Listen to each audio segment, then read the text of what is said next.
शिवाजी महाराज की जय, जय भवानी, जय Shivaji.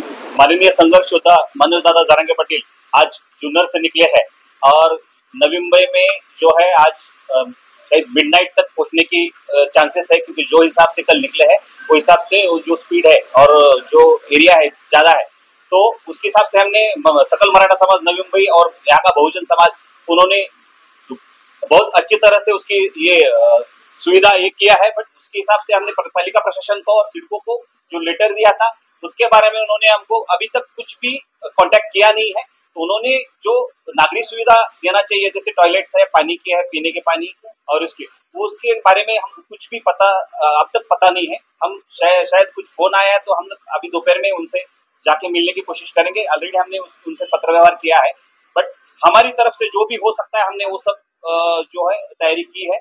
APMC market से हमारी जो बात हुई थी, हमने उनको लेटर दिया था, उन्होंने हमको वर्बली एग्री किया कि कांदा बटाटा मार्केट में जो रहने की व्यवस्था हो सकती है जितने लोगों की वो कर रहे हैं। और यहाँ पे लोग रहने के हिसाब से नहीं आ रहे हैं।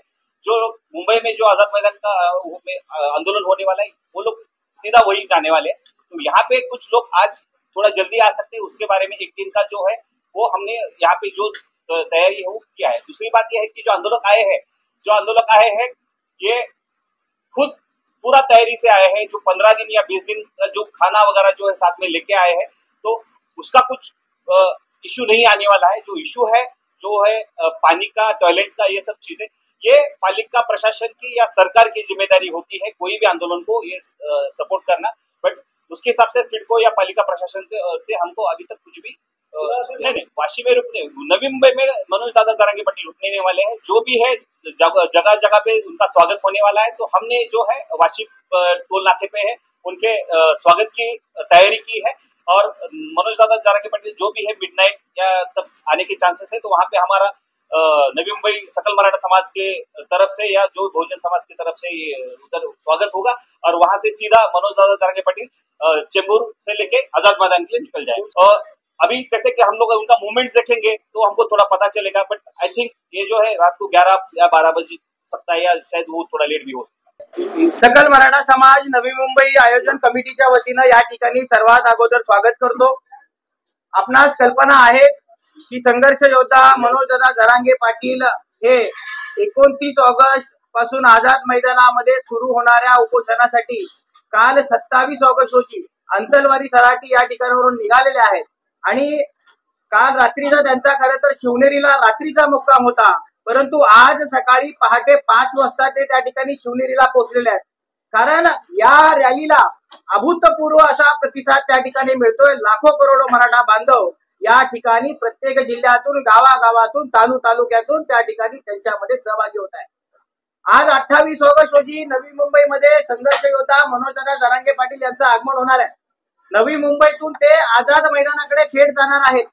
नवी मुंबईमध्ये कुठल्याही प्रकारचा मुक्काम नाही, परंतु महाराष्ट्राच्या कानाकोपऱ्यातून या नवी मुंबई शहरामध्ये असंख्य मराठा बांधव त्या ठिकाणी वास्तव्याला येण्याची शक्यता असल्याने त्या अनुषंगाने आम्ही या नवी मुंबई शहरामध्ये सकल मराठा समाज असेल, या नवी मुंबई शहरातला आगरी कोळी समाज असेल, मुस्लिम समाज असेल, धनगर समाज असेल, वंजारी समाज असेल, माळी समाज असेल, तेली समाज असेल, भंडारी समाज असेल, गुजराती समाज असेल, मारवाडी समाज असेल, हा आमचा बहुजन समाज या महाराष्ट्राच्या कानाकोपऱ्यातून नवी मुंबईमध्ये येणाऱ्या बांधवांची कुठल्याही प्रकारची गैरसोय होणार नाही, त्यासाठी सर्वतोपरी आमच्या सोबत त्या ठिकाणी ते आहेत।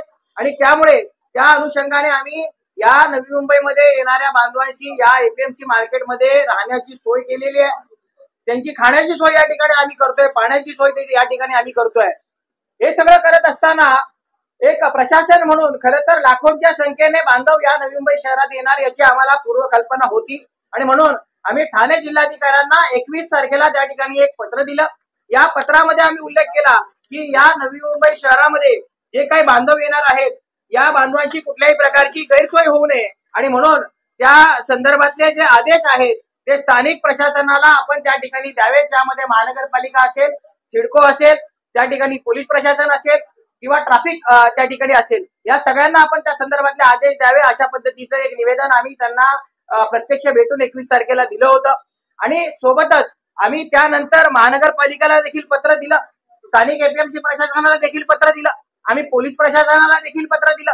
या सगळ्यांना आम्ही या पत्राची एक प्रत जोडून त्यांना आम्ही ती पत्र दिली की महाराष्ट्राच्या कानाकोपऱ्यातून या नवी मुंबई शहरामध्ये येणाऱ्या लाखो बांधवांची कुठल्याही प्रकारची गैरसोय होणार नाही. म्हणून त्या ठिकाणी आपण आम्हाला महानगरपालिकेच्या माध्यमातून टॉयलेटची व्यवस्था असेल, राहण्याची काही जागा असेल, पिण्याचं पाणी असेल किंवा आंघोळीचं पाणी असेल किंवा त्या ठिकाणी वैद्यकीय सुविधा असतील, या सगळ्या सुविधा त्या ठिकाणी आपण आम्हाला पुरवाव्यात अशा पद्धतीचं निवेदन आम्ही त्यांना दिलं होतं. खरं तर समाज म्हणून आणि या नवी मुंबई शहरातला नागरिक म्हणून, बहुजन म्हणून सगळेजण जरी मदत करत असले तरी दुर्दैवाची गोष्ट अशी आहे, या एपीएमसी प्रशासनाने आम्हाला सहकार्य केलं, पोलीस प्रशासनाने आम्हाला सुरुवातीपासून सहकार्य केलं, परंतु आतापर्यंत आम्हाला या महानगरपालिकेकडून आम्ही पत्र दिल्यानंतर आजपर्यंत कुठल्याही प्रकारचा संदेश त्यांच्याकडून मिळाला नाही. येणाऱ्या बांधवांची सुविधा, नागरी सुविधा पुरवण्यासाठी आपण नेमकं काय करणार आहात किंवा सिडको प्रशासन असेल हे नेमकं काय करणार आहे, तर या संदर्भामध्ये आम्हाला कुठलीही त्या ठिकाणी अधिकृतपणे अजूनपर्यंत त्यांनी सहकार्य केलेलं नाही. जी चूक मागच्या वेळी केली ती चूक कुठेतरी यावेळी हे प्रशासन करतंय. बरं, हे प्रशासन करतंय की सरकार हे सगळं करून आणतंय, हाही सगळ्यात मोठा प्रश्न आहे. त्यामुळे या आंदोलनाचा अंदाज खऱ्या अर्थाने या सरकारने घेतला नाही, या आंदोलनाला गांभीर्याने घेतलं नाही. मराठे मोजण्या इतके तर कोणाची त्या ठिकाणी धमक नाही, कारण हे करोडच्या संख्येने येणारं वादळ रोखण्याची क्षमता कोणात नाही.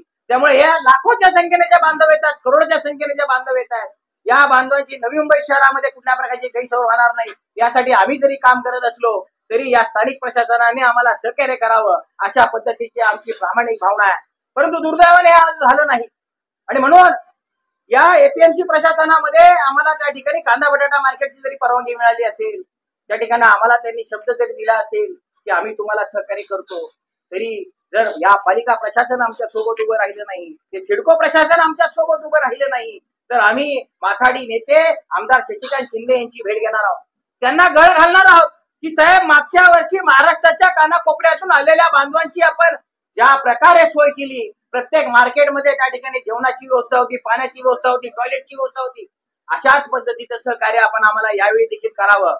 आम्ही आमच्या परीने सर्वतोपरी प्रयत्न केलेले आहेत, पण जर आम्ही कुठे कमी पडलो तर त्या ठिकाणी आपण आमच्या मदतीला धावून यावं अशा पद्धतीचं एक आम्ही त्यांना भावनिक साथ घातलेली आहे. आणि थोड्या वेळामध्ये आम्ही त्यांच्याशी चर्चा करणार आहोत आणि त्या संदर्भामध्ये त्यांच्याकडून नेमकं आम्हाला काय आश्वासन मिळतंय या संदर्भात आम्ही पाहणार आहोत. पण मला एक विश्वास आहे की मागच्या वेळी उभं राहिलेलं हे मार्केट मधलं जे गुजराती बांधव असतील, मारवाडी बांधव असतील, आमचा माथाडी कामगार असेल, आमचा व्यापारी बांधव असेल, आमचा मापाडी असेल, या एपीएमसी प्रशासनामधला प्रत्येक घटक त्या ठिकाणी या नवी मुंबई शहरामध्ये येणाऱ्या बांधवांची गैरसोय होणार नाही यासाठी निश्चितपणे आमच्या सोबत उभा असेल असा विश्वास या ठिकाणी आम्हाला वाटतो आणि म्हणूनच याच विश्वासाने आम्ही त्यांना भेटणार आहोत. त्यामुळे पालिकेने काय करायचं त्या पालिकेने ठरवावं, सिडकोने काय करायचं ते सिडकोने ठरवावं. मराठा म्हणून आणि या नवी मुंबई शहरातला बहुजन समाज म्हणून येणारी बांधवांची या नवी मुंबईमध्ये कुठल्याही प्रकारची गैरसोय होणार नाही या पद्धतीचं आश्वासन आपल्या सर्व पत्रकार बांधवांच्या माध्यमातून महाराष्ट्राच्या कानाकोपऱ्यातून या नवी मुंबई शहरात येणाऱ्या मराठा बांधवांना या ठिकाणी आपणास देतो.